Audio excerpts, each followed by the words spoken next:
गर्मियों के दिन आ रहे हैं और महालक्ष्मी सेल्स आपके लिए तैयार है लेटेस्ट कंज्यूमर अप्लायंसेस के साथ। Branded air conditioners, best brands, best offers के साथ आपके लिए अवेलेबल है महालक्ष्मी सेल्स में। एयर कूलर्स जो आपके पूरे घर में ठंडी हवा से आपके दिन को और खुशनुमा बनाए। Single door refrigerator, double door refrigerators, inverter battery, deep freezers, visi cooler, LED televisions, semi and fully automatic washing machines, water purifier, RO plus UV, आटा चक्की, water dispensers, water coolers, mini refrigerators, सभी appliances best brands के best offers के साथ आपके लिए available है Mahalakshmi sales में।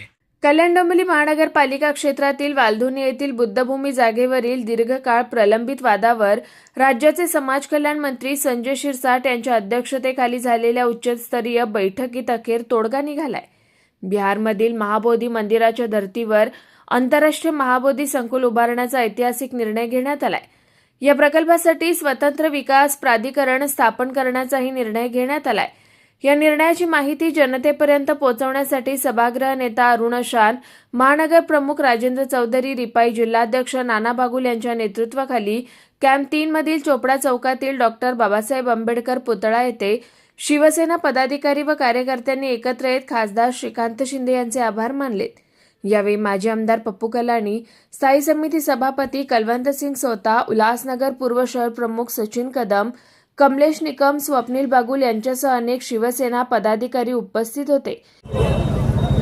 अशोकनगरमध्ये ज्याप्रमाणे गैरसमज निर्माण झाले ते सगळे गैरसमज दूर होऊन त्या ठिकाणी बौद्ध फाउंडेशनच्या वतीने जो काही त्यांनी मागणी केली होती त्या मागणीला 100% यश आलं असून ते फाउंडेशन प्राधिकरणाच्या माध्यमातून त्याचं रूपांतर झालेलं आहे आणि त्या ठिकाणी आता बौद्ध गयाच्या धर्तीवर भव्य अशी प्रतिकृती, त्या ठिकाणी 300 बेडचं एक सुसज्ज हॉस्पिटल, भंतेजींचं राहण्याची संपूर्ण व्यवस्था, महाराष्ट्रामधून नव्हे तर भारतामधून येणाऱ्या भंतेजींच्या राहण्याची व्यवस्था, त्याच पद्धतीने तिथे शाळा आणि एक भव्य दिवस स्मारक, स्तूप, अशा सगळ्या गोष्टी त्या ठिकाणी होणार आहेत। आज या सगळ्या गोष्टी बघण्याकरता लोकांना इथून यूपीमध्ये, बिहारमध्ये जायला लागत होतं, परंतु आज त्या सर्व गोष्टी या अनुयांना ह्या ठिकाणी त्याचा लाभ मिळणार आहे आणि मला वाटतं कालपर्यंत असलेले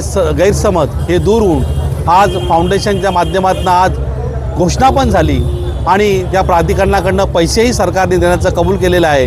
आज हा आनंदोत्सव या चोपडा कोर्ट ठिकाणी नाना बागुल साहेब यांच्या अध्यक्षतेखाली झालेल्या आजच्या या सभेमध्ये सर्वपक्षीय आमचे नेते, त्यामध्ये माजी आमदार पप्पू कलानी, आमचे महानगर प्रमुख राजेंद्र चौधरी साहेब, स्थायी समितीचे चेअरमन बिट्टूभाई, शहर प्रमुख आमचे सचिन कदम, सर्व नगरसेवक, या ठिकाणी RPIचे संपूर्ण पदाधिकारी, महिला आघाडी आणि या तिकडची जनता आज या ठिकाणी उपस्थित होती आणि हा विश्वास लोकांना पटलेला आहे।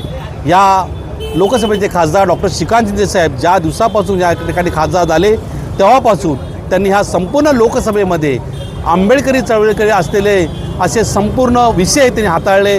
प्रामुख्याने समाज मंदिर असू दे, त्यांच्या माध्यमातून होणाऱ्या पुतळ्यांचे सुशोभीकरण असू दे, अर्धाकृती पुतळे पूर्णाकृती करण्याचं काम असू दे, किंवा कल्याणमध्ये अभ्यासिका एक चांगले प्रकारचे स्मारक आंबेडकरांचं असू दे, या संपूर्ण गोष्टी त्यांनी करण्याचं काम केलं आणि आज या उल्हासनगर शहरालगत असलेल्या अशोकनगर वालधुनी ठिकाणी प्राधिकरणाच्या माध्यमातून बौद्ध भूमीचं ह्या ठिकाणी निर्माण होणार आहे। मला वाटतं बौद्ध भूमीच्या निर्माणामध्ये आजपासूनच आनंदोत्सव साजरा झालेला आहे आणि हा आनंदोत्सव खरोखर याच्याकरता आहे कारण आंबेडकरी चळवळीमध्ये ज्या काही लोकांनी गैरसमज दूर केले त्या लोकांना त्यांच्याच नेत्यांनी बाजूला केलं आणि ज्या लोकांनी गैरसमज केला होता त्या लोकांनी पाठिंबा दिलं।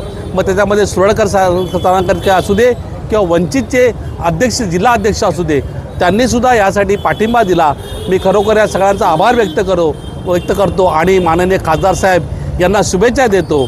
या राज्याचे उपमुख्यमंत्री आदरणीय एकनाथ शिंदे साहेब ज्या पद्धतीने आपण बघितलं असेल की साहेब जेव्हा मुख्यमंत्री झाले तेव्हा वर्षा बंगल्यावर त्यांना सर्व भंतेजींना सादर आमंत्रित करून त्या ठिकाणी त्यांना बोलवण्यात आलं होतं। त्यावेळेस त्यांना चिवरदान देऊन त्यांचा यथोचित सत्कार केला होता आणि आपण सर्वपक्षीय आणि सर्व धर्माला घेऊन चालणारा असा नेता आहे म्हणून त्यावेळेसच त्यांनी त्यांचं दाखवून दिलं होतं। त्यांच्याच पावलावर पाऊल ठेवून आदरणीय खासदार डॉक्टर श्रीकांत शिंदे साहेबांनी हे कार्य उभं केलं आहे. त्याकरता मी त्यांना शुभेच्छा देतो.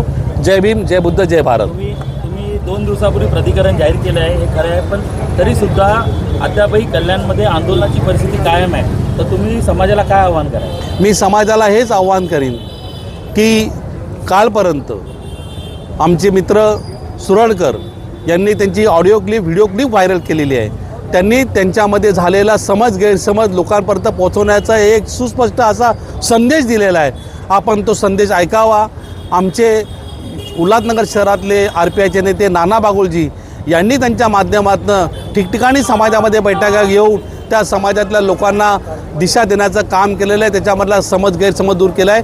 तर मला असं वाटतं की जे लोक गैरसमज पसरवण्याचं काम करत होते ते कुठल्या तरी एका बाजूने त्याच्यामध्ये मिठाचा खडा घालण्याचं काम करत होते, परंतु आता समन्वय हा सगळीकडे साधला गेलेला आहे. आणि मला वाटतं आजपासून आपण बघत असाल की गेल्या 2 दिवसापूर्वी आदरणीय आमदार बालाजी किनीकर साहेब यांच्या माध्यमातून या आनंदोत्सवाला सुरुवात झाली आणि या उल्हासनगरमध्ये नव्हे तर या पूर्ण लोकसभा मतदारसंघामध्ये आता हा आनंदोत्सव साजरा केला जाणार आहे. या ठिकाणी जमलेला सर्व मान्यवरांना माझा क्रांतिकारी जय भीम.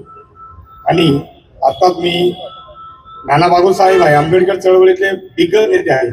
त्यांच्या तोंडातून असं ऐकलं की माननीय खासदार साहेब यांनी ज्या बुद्धभूमी फाउंडेशनमध्ये ज्या आमच्या मागण्या होत्या पूर्ण करण्यात आल्या. खासदार साहेबांचं सर्व कार्यकर्त्यांचं मी मनापासून धन्यवाद करतो. जय भीम सर्वांना. आंबेडकर चळवळीमध्ये काम करत असताना जे जे खासदार, जे जे आमदार आमच्या पाठीमागे उभे आहे, आम्ही त्याच्या पाठीमागे छाती ठोकपणे उभे. क्रांतिकारी जय Bhim. Bureau report, Swanand media, Ulhasnagar. ताज्या घडामोडींसाठी स्वानंद न्यूजला सबस्क्राईब करा आणि बेल आयकॉनवर क्लिक करा.